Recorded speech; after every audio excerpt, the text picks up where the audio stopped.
वेतानंद जी यहाँ इधर आओ।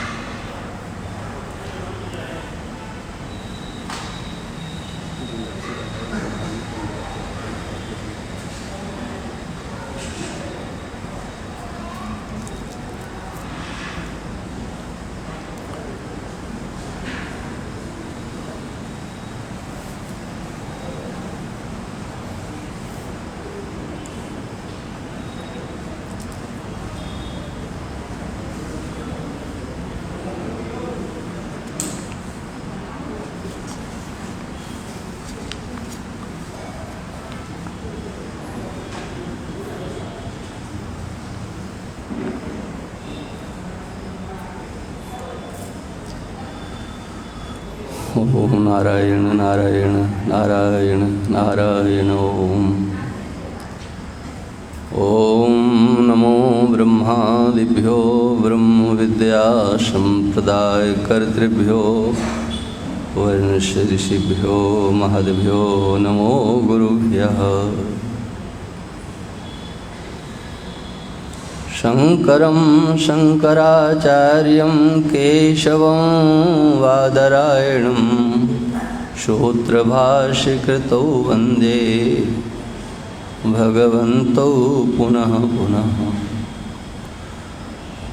प्रशान्तभावं शिवमद्वितीयं प्रदायकं मुक्तिमखण्डबोधं प्रणाशकं मोहमदादिदोषान् प्रणमामि तं सद्गुरुवामदेवं। मङ्गलं दिशतु मे विनायको मङ्गलं दिशतु मे सरस्वती मङ्गलं दिशतु मे माहेश्वरी मङ्गलं दिशतु मे सदाशिवः मङ्गलं दिशतु मे सदाशिवः। ओम श्री राम जय जय राम। श्री राम जय जय राम। श्री राम जय जय राम। श्री राम जय जय राम। श्री राम जय जय राम। बोलिए सच्चिदानंद भगवान की। श्री राम धाम सरकार की। सत्य सनातन धर्म की। कुंतीवाच नमस्ये पुरुषं त्वाद्यमीश्वरं प्रकृतेः परम् अलक्ष्यं सर्वभूतानां मन्तर्बहिरवस्थितं मायाजवनिकाच्छन्नमज्ञाधोक्षजमव्ययं न लक्ष्यसे मूढदृशा नटो नाट्यधरो यथा तथा परमहंसानां मुनीनाममलात्मनां भक्तियोगविधानार्थं कसंपस्येम हि स्त्रियः। समादरणीय वंदनीय समस्त संत महापुरुष, समुपस्थित भक्तवृंद, श्रद्धामयी मातृशक्ति, भगवान अंतर बाहर सर्वत्र हैं क्योंकि वो पुरुष हैं। समग्र प्रकृति पर नियंत्रण करने वाले ईश्वर हैं। नियंत्रण करते हुए भी प्रकृति से परे हैं। हमारे इंद्रियों का विषय नहीं है, वो अव्यय हैं, एक रस रहने वाले हैं। ऐसे भगवान सर्वात्मा सर्वस्वरूप से हम सबको दिखाई नहीं पड़ते, सर्वत्र उनकी उपलब्धि नहीं होती। परिच्छिन्न रूप से मान्यता का विषय बना करके हम उनकी आराधना उपासना करते हैं। जब सर्वत्र वह हैं तो उनकी उपलब्धि भी सर्वत्र होना चाहिए। नहीं हो रही है, न लक्ष्य से मूढ़ दृशा, जिनकी दृष्टि में मंदता है उनको आप दिखाई नहीं पड़ते। बाहर की तो बात छोड़ दो, अंदर भी आप दिखाई नहीं पड़ते। हाँ, अंतस्थ में विराजमान भगवान क्या सबको दिखाई पड़ते हैं? जब अंतस्थ में जो अनुभूति का विषय हो सकते हैं वही जब नहीं दिखाई पड़ते तो बाह्य जगत जो इंद्रियों का विषय है, मन बुद्धि का विषय है, उससे परे उस बाह्य जगत में वो भगवान, वो परमात्मा, वो ब्रह्म कैसे दिखाई दे? और न दिखाई देने का कारण है कि माया का पर्दा पड़ा हुआ है। माया जवनिकाच्छन्न, आच्छन्न। ये माया है कैसी? तो बोले जवनिका। जवनिका शब्द का अर्थ हमारे आचार्यों ने, टीकाकारों ने जो किया है वो बहुत गंभीर है। किसी का आप आदर न करें तो समझ में आता है कि चलो आपसे उसका व्यवहार नहीं है, आप उसको जानते नहीं हो, आदर नहीं करते हो। लेकिन नहीं जानते हुए भी किसी का तिरस्कार करने का तो अधिकार नहीं कि हम इसे जानते नहीं हैं इसलिए इसका तिरस्कार करेंगे। ये माया है, इसको सब जानते नहीं भी हों लेकिन मानते तो हैं। तो कहते जवनिका शब्द का अर्थ है तिरस्करणी, तिरस्कार करने योग्य।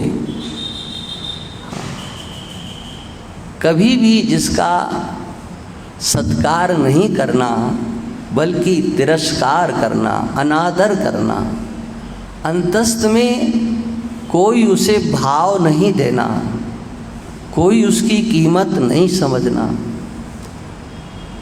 तुच्छ शब्द से जिसका प्रयोग हो सकता है, ये पर्यायवाची शब्द है तिरस्करणी का। जिसका कोई महत्व नहीं होना चाहिए उसी का महत्व हमारी बुद्धि में बैठा हुआ है।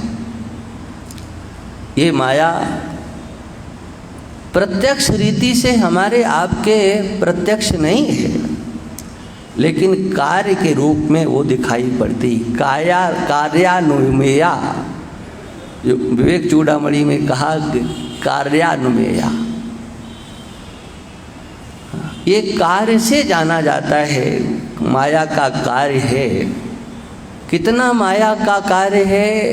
कहा जहाँ तक आपकी दृष्टि जा रही है।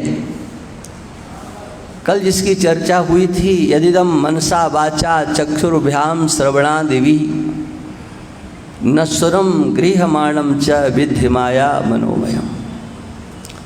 ये समस्त जितना भी चराचर जगत है, यहाँ से लेकर के ब्रह्मलोक पर्यंत जितनी भी सृष्टि है, तीनों लोक, 14 भुवन, ये सब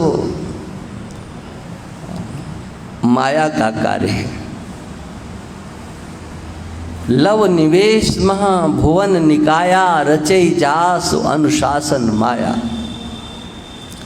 ये गोस्वामी जी महाराज स्वीकार करते हैं। समस्त भुवनों की, जितने भुवन पुराणों में वर्णित हैं, तीनों लोक, चौथे भुवन, जहाँ तक सृष्टि है वो सब माया की रचना है। माया का पर शासन करने वाले भगवान हैं। उनका नाम चाहे कृष्ण हो, चाहे शिव हो, चाहे भगवान राम हो, आप नाम उनका कुछ भी कर सकते हो। वो परमात्मा एक अद्वितीय, जिसका स्वरूप कुंती माता के द्वारा यहाँ पर वर्णन किया गया, उसके अधीनस्थ सब हैं। जितनी भी सृष्टि दिखाई पड़ती है, नामात्मक हो या रूपात्मक हो, जैसे अस्मदादियों का नाम है, हमारा नाम है, आपका नाम है, ऐसे ऊर्ध्वलोक और अधालोक, उनमें रहने वाले जितने भी प्राणी हैं या उनके जो अधिपति हैं, वो भी नाम और रूप से युक्त हैं। और जो नाम रूप से युक्त है वो माया के अधीनस्थ है। रामचरितमानस में प्रारंभ में ही मंगलाचरण में ये तथ्य गोस्वामी जी स्पष्ट करके लिखते हैं। हालांकि सब इस बात को मानने को तैयार नहीं, ये भी बता दें आपको। सब ये तो कहते हैं कि गोस्वामी जी वैष्णव थे, हाँ, वो हाँ, क्योंकि उनके नाम के सामने दास लगा हुआ है, तुलसीदास, वैष्णव थे। किंतु उस सिद्धांत को स्वीकार कितने करेंगे? यन्मायावसवर्ति विश्वमखिलं ब्रह्मादिदेवासुरा। आदि से सबको ले लेना, हाँ, जितने भी हैं, गोस्वामी जी ने किसी को छोड़ा नहीं। ब्रह्मा है, विष्णु है, शिव है, अरे कहा ये सब माया के अंतर्गत है। हाँ, यन माया वसवर्ति विश्वमखिलम। ये विश्व शब्द का अर्थ होता है सर्व, माने सब, जो कुछ भी है, जो देखा जाता, सुना जाता, जिसकी चर्चा की जाती है, भले ही नहीं देखा गया, लेकिन स्वर्ग लोक का वर्णन है कि वहाँ क्या क्या है। नहीं देखा है, अरे कभी देखा हो लेकिन याद नहीं है। न स्वर्ग देखा, न नरक देखा, ऐसा तो नहीं कहा जा सकता है। हाँ, क्योंकि अनादिकाल सृष्टि में, अनादिकाल की सृष्टि है, उस अनादिकाल की सृष्टि में जाने कितनी बार हम ऊपर गए होंगे और जाने कितने बार नीचे गए होंगे। हाँ, लेकिन स्मरण नहीं है। बात केवल इतनी है, क्या हम सीधे सीधे यहाँ आ गए हैं क्या? इसके पहले कोई हमें शरीर नहीं मिला था। मिला था तो कैसे मिला था? माने जो कुछ भी है हमारे अनुभव का विषय नहीं है, लेकिन सुना जाता है स्वर्ग है, सुना जाता है नरक है, ये सब है, लेकिन है किसके अधीन? किसके अधीन ये है? तो गोस्वामी जी कहते हैं यन माया वसवर्ति विश्वमखिलम्। और उस माया के अधीनस्थ ब्रह्मादि देवासुरा, उस ब्रह्म तत्व के अधीन, वो ब्रह्म तत्व जिनका नाम गोस्वामी जी श्री राम कहते हैं। राम, हाँ, उन्होंने ब्रह्म का नाम राम रखा हुआ है। जैसे भगवान कृष्ण के उपासक जो भगवान कृष्ण को तत्व के रूप में, ब्रह्म के रूप में मानते हैं, वो कहते हैं भगवान कृष्ण तो सच्चिदानंद ब्रह्म है, आपका इष्ट ब्रह्म है, इसमें कोई कसर नहीं है, उसके अधीनस्थ ही सारी सृष्टि है। यही हमारे समग्र व्यास भगवान के लिखे गए पुराणों का रहस्य है। अनेक पुराणों की रचना करने का तात्पर्य भी ये कि आप अपने इष्ट को कहीं छोटा न समझ लेना। शक्ति के उपासक जब शक्ति अंक को देखें, देवी भागवत को देखेंगे तो पता लगेगा कि देवी क्या चीज़ है। गणेश पुराण आप देखो, वामन पुराण देखो, जिसको आप देखोगे वो सच्चिदानंद स्वरूप ब्रह्म है, उसके अधीनस्थ सब हैं, वो कारण ब्रह्म है। और जितने हैं कहा वो सब कार्य ब्रह्म है। बस इतना ही तो है। जिसको आप अपना इष्ट मानो उसे आप कारण ब्रह्म के रूप में स्वीकार करो। जैसा कि गोस्वामी जी महाराज भगवान श्री राम को कारण ब्रह्म के रूप में स्वीकार करते हैं। यानी कैसे? ये समग्र दृश्य से पृथक वो है, दृष्टा के रूप में है।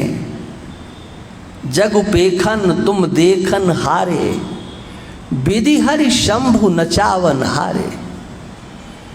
तेऊ न जाने मरम तुम्हारा, और तुम्हें को जानन हारा।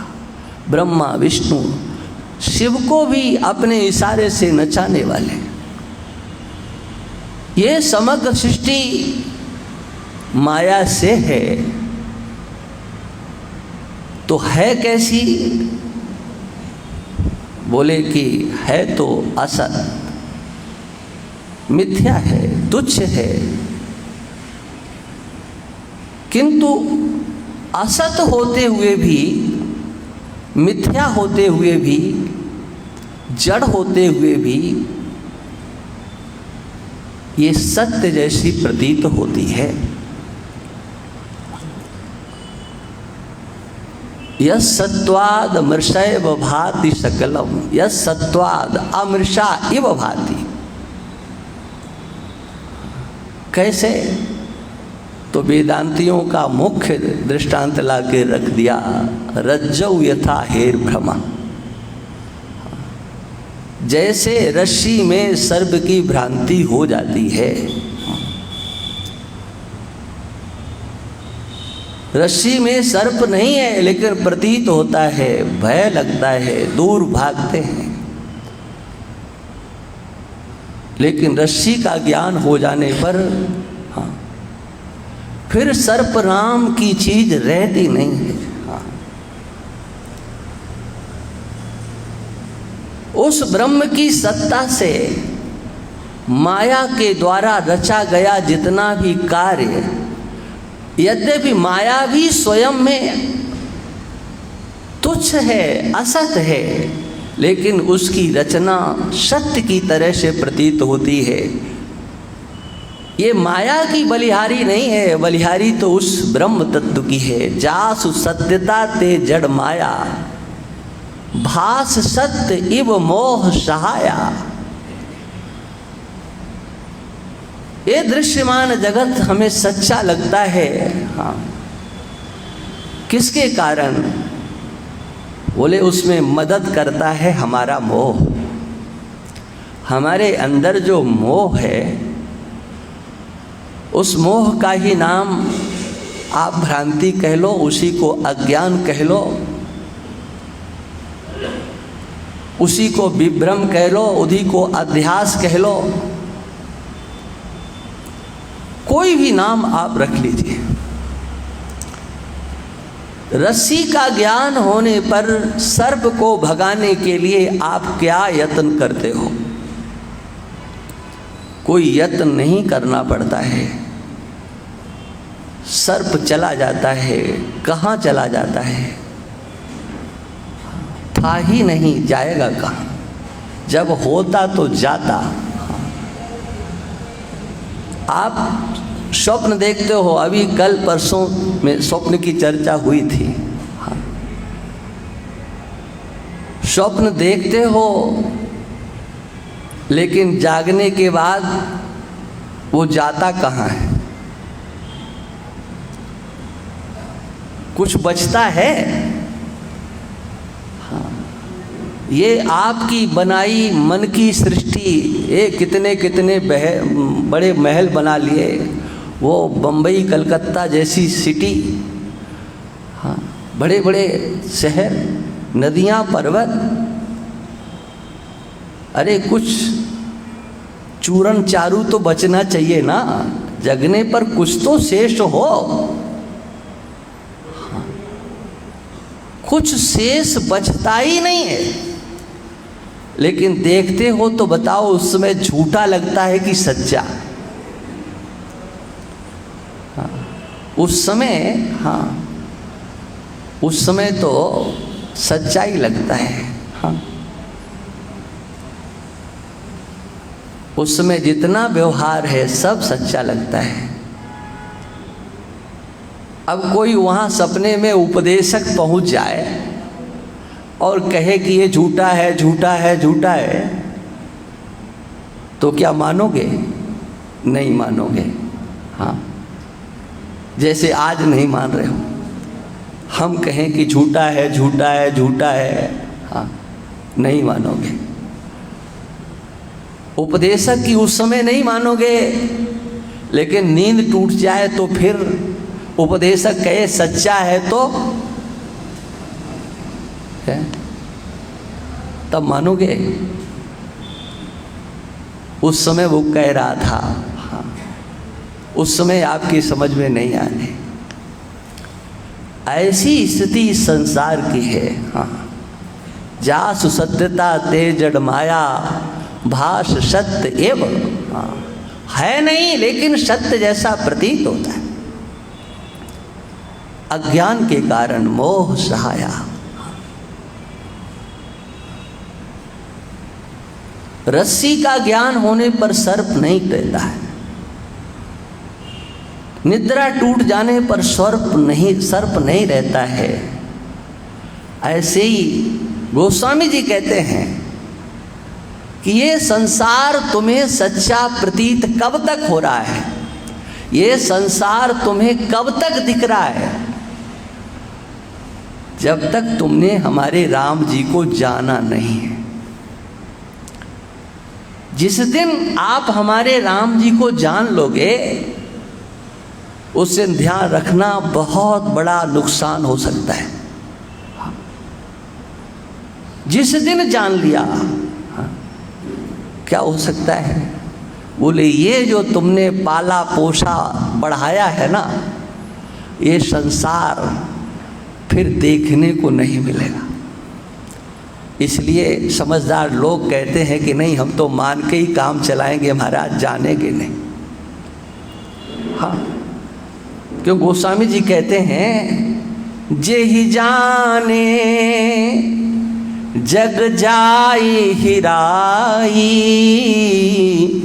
जागे जथा स्वपन भ्रम जाई। जे ही जाने, जिसको जानने पर, हाँ, किसको जानने पर? हमारे भगवान राम को जानने पर। ये गोस्वामी जी कहते हैं। मान्यता का विषय बनाओ, तुम्हारा कोई नुकसान नहीं होगा। लेकिन उनको जान लिया तो ये फिर गायब हो जाएगा। इसलिए संसार में समझदार लोग भगवान को अपनी मान्यता का ही विषय बनाते हैं, उसे जानने की चेष्टा नहीं करते हैं। और जाने बिना प्रेम हो नहीं सकता है, ये निश्चित समझना। मान्यता के विषय जो भगवान बनते हैं, वो भगवान उनके प्रेम के विषय नहीं होते हैं। प्रेम का विषय तो उनका संसार ही हुआ करता है। वो संसार के प्रेमी बनकर के भगवान की ओर चलते हैं। भगवान के सामने खड़े होकर के संसार ही उनके हृदय में होता है और जो ये कहते हैं ना, ये सब महाराज हमारा क्या है, सब भगवान का ही है, भगवान का ही है। हाँ, वो तो ऊपर ही ऊपर से कहते हैं, अंदर से नहीं। हाँ, सच्चाई इसमें क्या है? हाँ, सब भगवान का, सब भगवान का। भगवान का मानते हो तो अगर कुछ ऐसा हो रहा है जिसे तुम नहीं चाहते हो तो फिर तकलीफ क्यों होती है? किसी सेठ की फैक्ट्री में नुकसान होता है तो क्या कोई कारीगर आंसू बहाता है? कोई नौकर रोता है? वो जानता है इसमें हमारा क्या है, तो सब सेठ का है। लाभ हुआ तो सेठ का और हानि हुई तो सेठ की, अपना क्या है? ये तो केवल कहा मात्र जाता है। क्या है भगवान का? सब आपने अपना बना रखा है। वास्तव में भगवान का ज्ञान होने पर पता चलेगा कि क्या भगवान का है, क्या भगवान का नहीं है, कौन भगवान का है, कौन भगवान का नहीं है। इसके प्रति भगवान की दृष्टि क्या है? हाँ, देखो वाल्मीकि जी कहते हैं जग उपेखन। हाँ, ये संसार दृश्य है और आप दृष्टा हो, तुम देखन हारे। ये संसार दृश्य है और दृश्य दृश्य ही दृष्टा का रहता है। दृष्टा दृश्य के साथ कभी एक नहीं हो सकता है। दृष्टा दृष्टा रहता है, दृश्य दृश्य रहता है।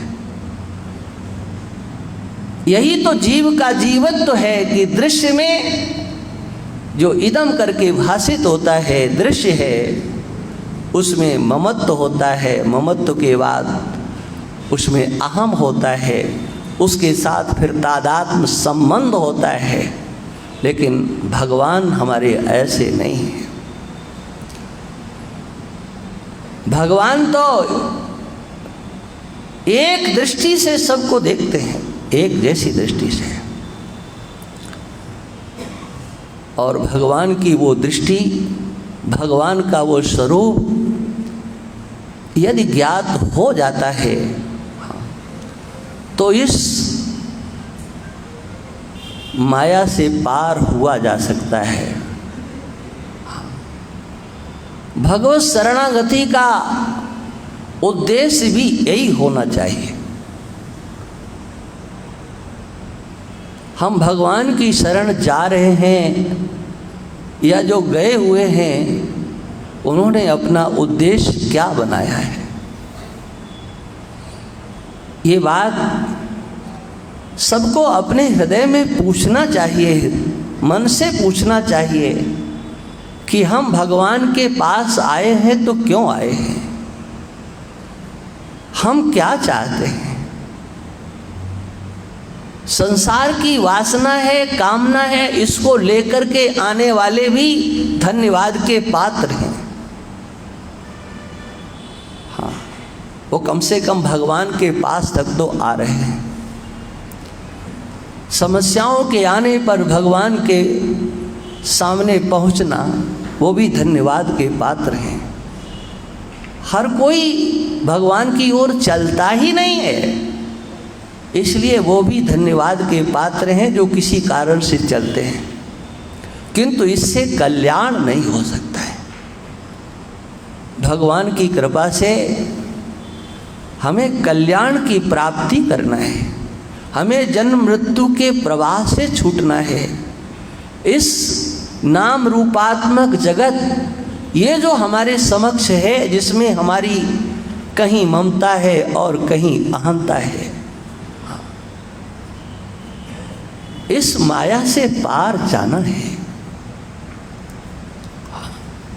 देखो गोस्वामी जी ने गो गोचर जहाँ लग मन जाई, सो सब माया जानू भाई।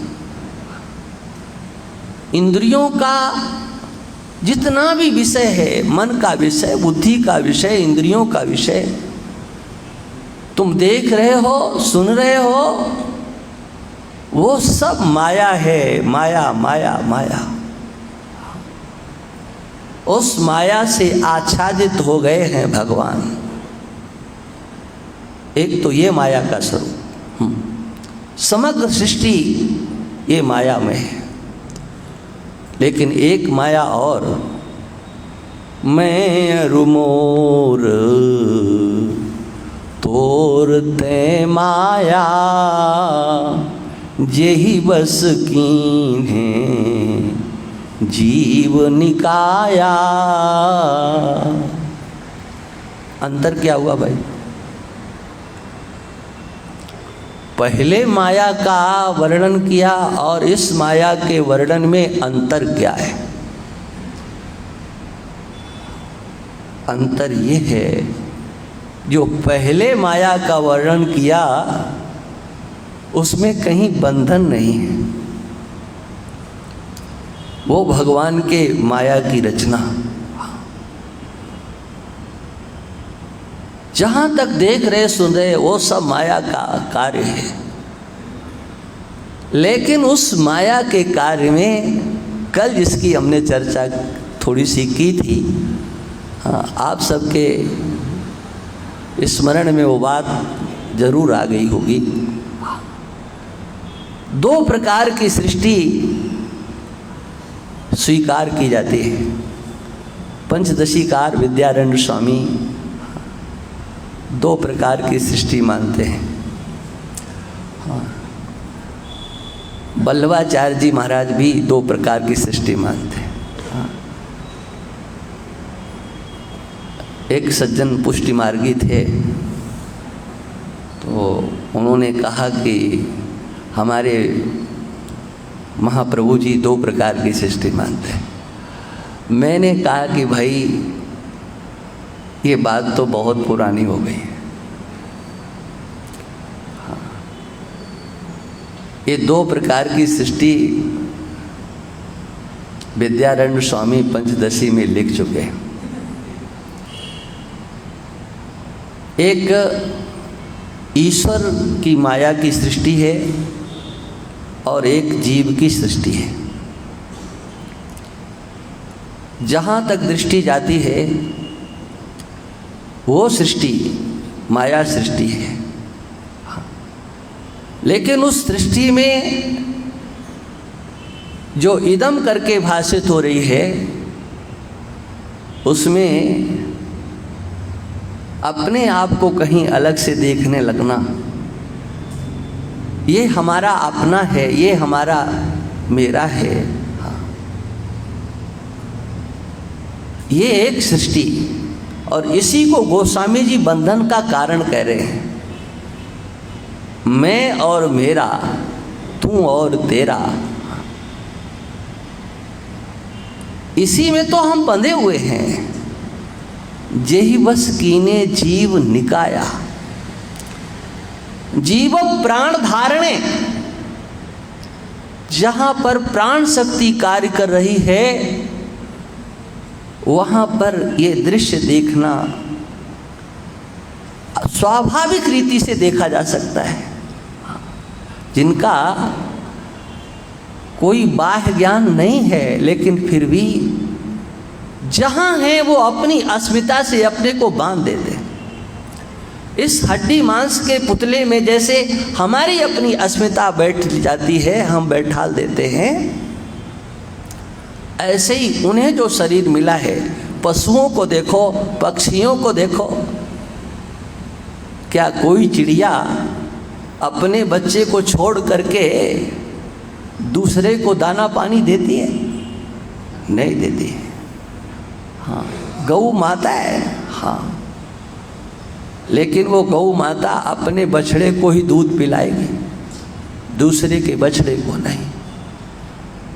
अपने को मानती है और ये मेरा है। और यही स्थिति मानवाकृति में है, लेकिन थोड़ा अंतर है। हाँ, वो आप सबकी प्रशंसा की के रूप में कहा जाए या निंदा के रूप में, वो बात अलग है, वो आप सब लोग समझना।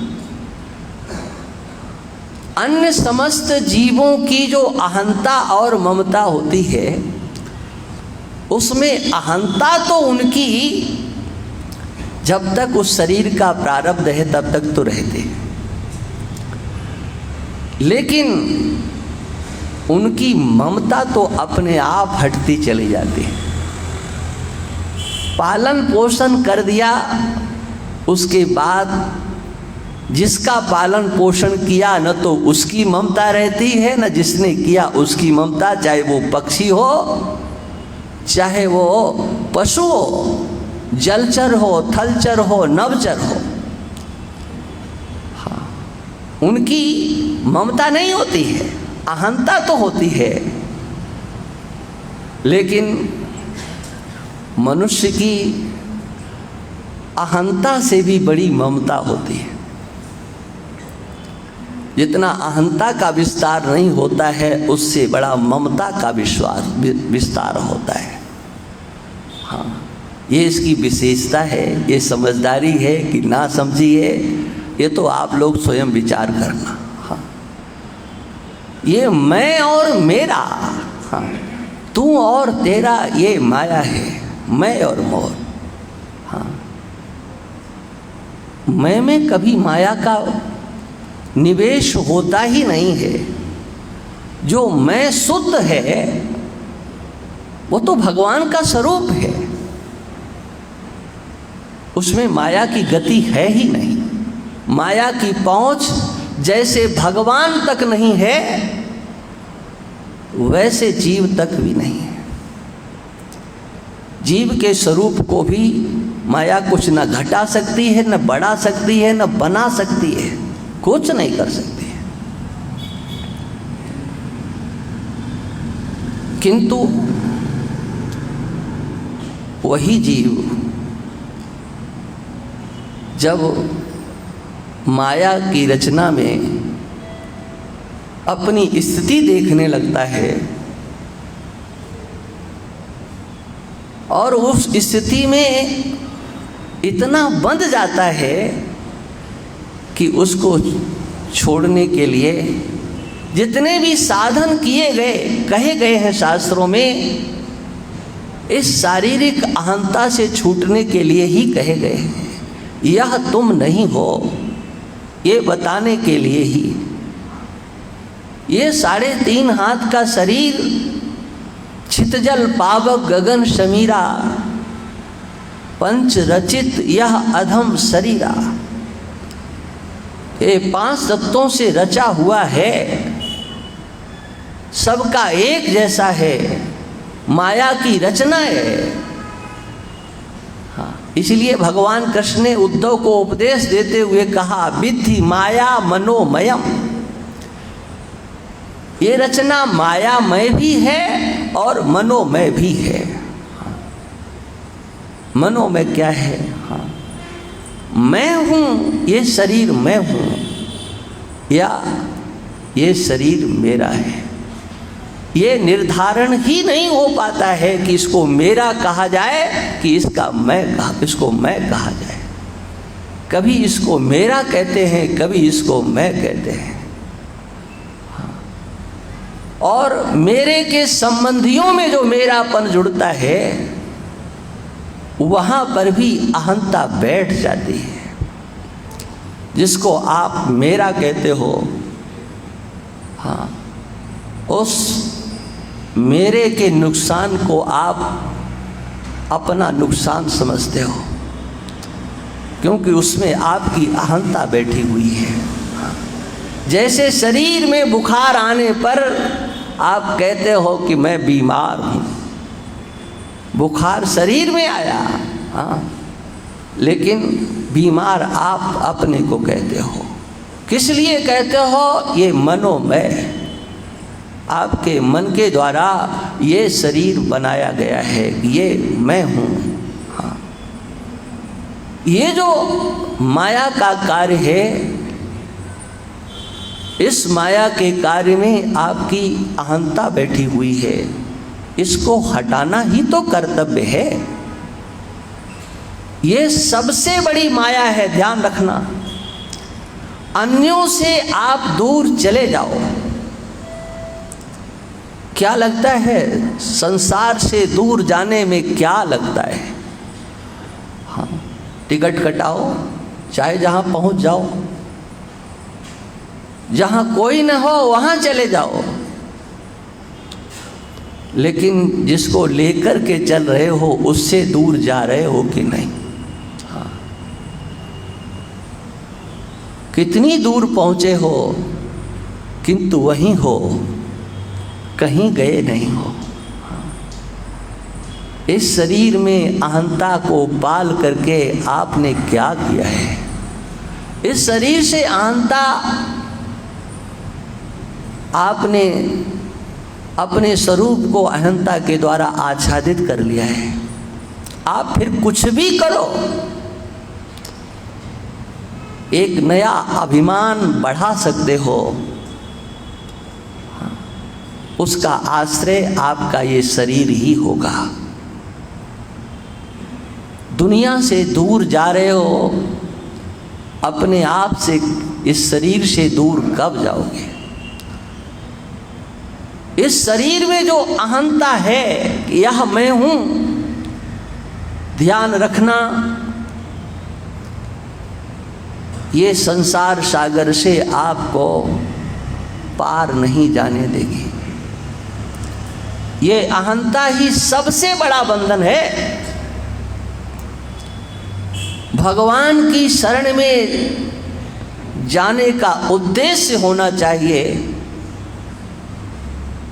कि इस अधम शरीर में, गोस्वामी जी ने अधम शरीर का प्रयोग किया है। अधम, हाँ, क्या इसमें अच्छा है? ये छूने योग्य नहीं है, स्पर्श करने योग्य नहीं है। पंच रचित, लेकिन हम तो इसके एक नंबर के प्रेमी बने हुए हैं। हाँ, कहीं हमें इसमें कुछ बुराई नजर ही नहीं आती है। हाँ, संसार से वैराग्य करने से कुछ होने जाने वाला नहीं है। वैराग्य का श्री गणेश कहते विवेक हो, विवेक के बाद वैराग्य हो, सत्संपत्ति हो, मुमुक्षुता हो, और तब उस ब्रह्म तत्व को जानने की जिज्ञासा करो। हाँ, विवेक हो, विवेक के बाद वैराग्य हो तो किससे हो? हाँ, बोले दुनिया से, संसार से, परिवार से। हाँ, इस शरीर से अगर वैराग्य नहीं हुआ तो दुनिया से वैराग्य करके करोगे भी क्या? महाराज, वैराग्य कैसे हो? भगवत्पाद सुरेश्वराचार्य महाभाग कहते हैं अपने वार्तिक में, स्वदेहा शुचि गंधे न विरजेत योपमान, विराग कारणम तस्य किमन्यद उपदिश्यते। जो इस अपवित्र शरीर से अपने को पृथक करने की नहीं सोचता है, इससे वैराग्य जिसका नहीं होता है, उसे संसार के वैराग्य के लिए क्या उपदेश दिया जाए? जो इसमें अहंता है, ये अहंता ही सबसे बड़ी माया है, ध्यान रखना। हाँ, ये सबसे बड़ी माया है। इस माया को पार करने के लिए ही परमात्मा की शरण जाना है, भगवान की शरण जाना है। हाँ, जन्म मृत्यु के प्रवाह से छूटना है तो भगवान की शरण लेकर के छूटना है। और ये जन्म मृत्यु का प्रवाह क्या है? शरीर की प्राप्ति, शरीर का नाश, शरीर का संयोग, शरीर का वियोग, यही तो संसार है और क्या। हाँ, यही संसार सागर है, अथाह है, गहरा है। कब तक चलता रहेगा? कहा चलता रहेगा। हाँ, जब तक भगवान की शरण हम नहीं जाएंगे तब तक ये संसार चलेगा, अनवरत चलेगा। भगवान की शरण जो जाते हैं, भगवान उनको इस संसार सागर से पार करते हैं। तेषामहं समुद्धरता मृत्यु संसार सागरा। इस संसार सागर से भगवान उन्हें पार करते हैं जो भगवान की शरण जाते हैं। इस माया से पार जाने का और कोई दूसरा रास्ता कहीं नहीं है जी। हाँ, एक ही रास्ता है, भगवान की शरणागति। भगवान कृष्ण कहते हैं, हाँ, दैवी है सा गुणमयी मम माया दुरत्तया मामएव ये प्रपद्यन्ते माया में ताम तरन्ति ते। देखो, दिमाग में बात आ जाती है, वो भगवान की ही इच्छा समझो। पहले हमने जो श्लोक बोला था, हाँ, उस समय मेरे दिमाग में ये बात नहीं थी जो मैं कहने जा रहा हूँ। वहाँ पर भी शरणागति की बात है और यहाँ पर भी भगवान शरणागति की बात कर रहे हैं। भगवान कहते हैं माम ध्यायन्त उपासते ये तो सर्वाणि कर्माणि मयि सन्न्यस्य मत्पराः अनन्येनैव योगेन माम ध्यायन्त उपासते तेषामहं समुद्धरता। लेकिन यहाँ 7वें अध्याय में भगवान कहते हैं मायाम एताम तरन्ति ते। वो माया से पार चले जाते हैं, माने आपको कुछ नहीं करना पड़ता। वहाँ तो भगवान कहते हैं तेषामहं समुद्धरता, और यहाँ भगवान कहते हैं जो मेरी शरण में आ जाते हैं वो पार हो जाते हैं। माने आप कुछ करते कि नहीं करते का जरूरत ही नहीं पड़ती। हाँ, अंतर है, देख लेना। शरणागति में, शरणागति तो वहाँ पर भी है और शरणागति तो यहाँ पर भी है। हाँ, लेकिन वहाँ भगवान कहते हमें कुछ करना पड़ता है, किंतु यहाँ हाँ, कहते हमें कुछ नहीं करना पड़ता। माम एव ये प्रपद्यन्ते, जो मेरी ही शरण में आ जाते हैं वो इस माया को पार कर जाते हैं। ये मेरी माया है। हाँ, दैवी हेषा गुणमयी, ये बहुत अच्छी लगने वाली है। ये गुणों का भंडार है जी। हाँ, कितने गुण इसके अंदर है का वर्णन नहीं किया जा सकता है। गुणमयी, हाँ, गुण स्वरूपा। अरे 3 गुण तो है ही, सतो गुण, रजो गुण, तमो गुण, ये तो उसके अंतर्गत है ही। हाँ, लेकिन उस एक के अंतर कितने कितने गुण हैं। सब कुछ गुण ही गुण है, नाम अलग अलग हो गए हैं। हाँ, और हम थोड़ी सी अपनी बुद्धि लगाकर कहते हाँ सत्वगुण अच्छा होता है, रजोगुण ठीक नहीं होता है, तमोगुण तो बिल्कुल ठीक नहीं होता है। हाँ, लेकिन ये भगवान की माया के गुण, इनमें जब आबद्ध जीव होता है तो उसे सभी अच्छे लगते हैं। हाँ, इसीलिए विषमता दिखाई पड़ती है। क्या सभी को सतोगुण अच्छा लगता है, या सबको सब काल में सतोगुण अच्छा लगता है, या सबको सब काल में रजोगुण अच्छा लगता है, या सबको सब काल में तमोगुण अच्छा लगता है? हाँ, क्या है स्थिति, क्या है, क्या अच्छा है? रजोगुण में गुण ही गुण भरे हुए हैं। हाँ, तमोगुण में गुण ही गुण भरे हुए हैं, क्योंकि उसका नाम गुण है, ध्यान रखना।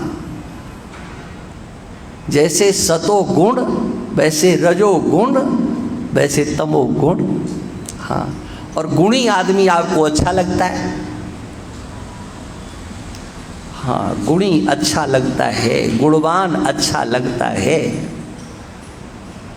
गुणातीत किसों को पसंद है? जिसके अंदर कोई गुण ना हो, आपको पसंद है क्या? हाँ, हाँ, अरे गुणवान ही आपको अच्छे लगते हैं। हाँ, कोई गुणातीत घर में हो जाए तो कैसा लगेगा? है, किसको अच्छा लगने वाला है? भगवान न करे। हाँ, हाँ, किसी के घर में कोई गुणातीत आ जाए। हाँ, क्योंकि आप चाहते नहीं हो। हाँ, कोई चाहता है कि हमारे अंदर, हमारे घर में कोई जड़ भरत भी पैदा हो जाए, हाँ? दत्तात्रेय पैदा हो जाए? हाँ, नहीं चाहते जी। हाँ, क्योंकि आपको गुणों वाला चाहिए। गुणों से रहित तो आपको पसंद नहीं है। कितने गुण हों बताओ? कल्पना करो कि आप अपने आने वाली संतति, या जो संतति है या जिसकी प्रतीक्षा कर रहे हो, उसमें कितने गुण हों। क्या कोई हिसाब किताब है आपके पास? कोई लिस्ट बनाइए। सोचते हो कि जितने संसार में गुण हों वो सब यहीं इकट्ठे हो जाए। हाँ, कितने गुण प्रेमी हैं आप, लेकिन वो हैं किसके? दैवी है सा गुणमयी। जितने भी गुण हैं वो तो सब, हाँ, मेरी माया के ही हैं, ये और किसी के हैं भी नहीं। हाँ, वो माया मेरे आश्रित है। तो कहा आप में भी बहुत से होंगे? बोले नहीं, मेरे अंदर तो एक भी नहीं है। माम भजन्ति गुणा सर्वे निर्गुणम निरपेक्षकम। भगवान कहते हैं कि वो माया समस्त गुणों को लेकर के आश्रित तो मेरे रहती है, लेकिन मेरे अंदर कोई गुण नाम की चीज नहीं है। मैं तो अनादित्वात् निर्गुणत्वात्। हाँ, मैं तो अनादि काल से निर्गुण ही हूँ। हाँ, अनादि काल से। ये नहीं कि बस पहले आप निर्गुण होंगे, बाद में आप गुणवान हो जाएंगे, माया के कारण गुणी हो जाएंगे, अवतार काल में आप गुणी हो जाएंगे। का ऐसा तो कभी हो ही नहीं सकता। मेरे अंतर कोई गुण आ ही नहीं सकता।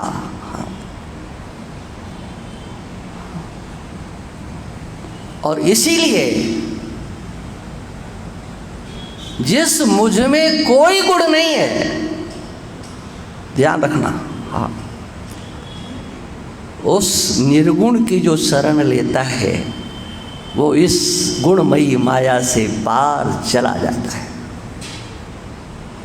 हाँ, ये बिल्कुल जो मैं बोल रहा हूँ अपनी परंपरा के अनुसार बोल रहा हूँ। हाँ, ये हो सकता है भाषा में अंतर हो सकता है, कहने में अंतर हो सकता है, लेकिन अपनी परंपरा से विरुद्ध भगवान हमसे एक भी शब्द कभी बुलवा नहीं सकते, ये मुझे पूरा विश्वास है। लेकिन ये बात प्रायः करके जल्दी लोगों के समझ में नहीं आएगी। इस गुणमयी माया से पार जाने के लिए किसकी शरण लेना है? तो भगवान कहते मां मेरी ही, हाँ, मेरी, केवल मेरी, मेरे सिवा और किसी की नहीं। किंतु समझना ये होगा कि यहाँ माम शब्द का अर्थ क्या होगा, और भगवद गीता का स्वाध्याय करने वाले इस स्थिति का आकलन करने में प्रायः करके असमर्थ रहते हैं। अर्जुन को जो उपदेश भगवान ने दिया है अनेक रूपों से संबोधित किया है।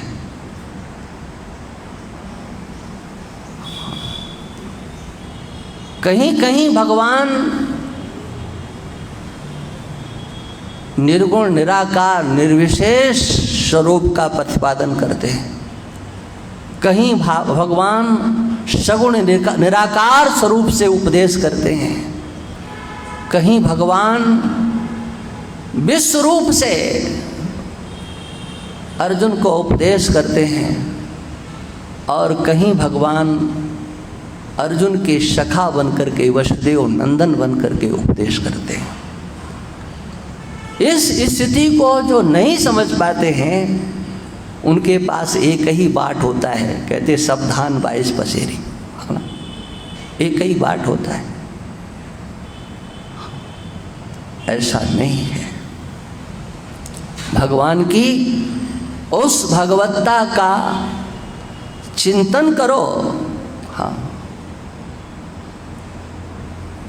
जहाँ भगवान ब्रह्म स्वरूप होकर के बोलते हैं, अपने स्वरूप का वो निर्विकार निर्गुण निराकार निर्धर्मक तत्व से भगवान उपदेश करते हैं।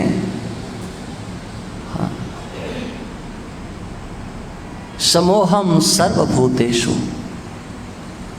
न मे द्वेषोस्ति न प्रियः। ये विषय समझने लायक है। समय हो चुका है, हाँ, फिर भी इसको श्लोक को तो मैं बोल देता हूँ। चर्चा तो फिर भगवान की कृपा होगी, इच्छा होगी तो कल करूँगा। समोहम सर्वभूतेषु न मे द्वेषोस्ति न प्रियः ये भजन्ति तु माम भक्त्या। चिंतन करना, श्लोक बोल दिया है, पढ़ लेना जा करके। मयि तेषु चाप्यहम्, जो भक्ति से मेरा आश्रय लेते हैं, ये भजन्ति तु माम भक्त्या मयि ते। वो कोई बाहर नहीं होते हैं, वो मेरे अंदर होते हैं और मैं उनके अंदर होता हूँ। सोचो आप, ये क्या है भगवान का उपदेश, क्या है भगवान की उपदेश का दर्शन। और एक नहीं, संपूर्ण भगवद गीता के अवलोकन से पता चलेगा कि कहाँ पर भगवान सगुण साकार स्वरूप से बोल रहे हैं। और जब ये नहीं आता है ना, ये नहीं चिंतन हो पाता है कि यहाँ पर भगवान किस रूप में बोलते हैं, तो ऐसे ऐसे तर्क दिए जा सकते हैं कि जिनका उत्तर होता नहीं है। माया से पार जाना है। माता कुंती के द्वारा जिस स्वरूप का वर्णन किया गया है, 9 विशेषों से विशेषित एक अद्वितीय तत्व सर्वत्र होते हुए भी माया से आच्छादित है, उसको जानने का उपाय क्या है, जिसकी चर्चा आगे की गई। तथा परमहंसा नाम मुनि नाम अमलाप नाम। संसार सागर से पार जाने के लिए कुछ करना पड़ता है। इसकी चर्चा अब भाई कल ही करेंगे। बोलिए सच्चिदानंद भगवान की। श्री राम जय राम जय जय राम। श्री राम जय राम जय जय राम। श्री राम जय राम जय जय राम। बोलिए सच्चिदानंद भगवान की। श्री राम धाम सरकार की। धर्म की अधर्म का प्राणियों में विश्व का गौ माता की गौ हत्या बंद सत्य सनातन धर्म की। नमः पार्वती पते हर हर महादेव।